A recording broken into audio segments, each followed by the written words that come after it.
Oi gente, bem-vindos ao meu canal.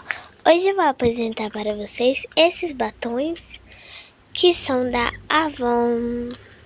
E tem alguns que são de outras. Esse daqui já está estragado, então vou mostrar ele agora. Olha, ele é vermelho. E aqui é uma bolinha preta. Tem esse batom, ó, que ele é... Vou abrir aqui, ó. Aqui tem um buraco que dá pra enxergar.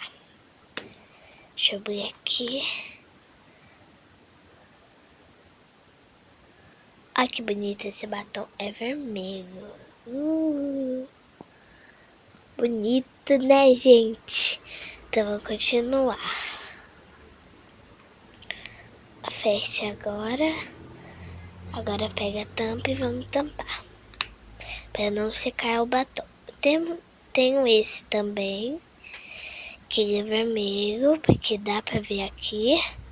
E esse daqui é dourado, ó, que dá pra ver aqui também.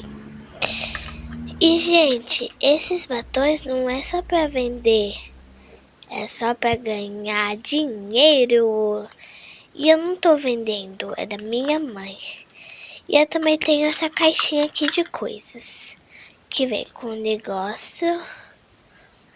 Olha aqui, ó. Ele fica a marca, não é bem legal. Aí deixa eu tirar aqui. Tem uma lixa de lixar dedo. Tem um negocinho de pendurar na roupa. E aqui tá escrito, olha aqui, um negócio, né? Então vamos deixar aqui e ver. Um botão. Um negócio dourado. Um prata. Um pano. E tem várias coisas. Tá vendo? Agora vamos guardar tudo. Tudo dentro dessa caixinha. Bom, gente, o vídeo termina por aqui. Na próxima semana vou gravar um vídeo muito legal.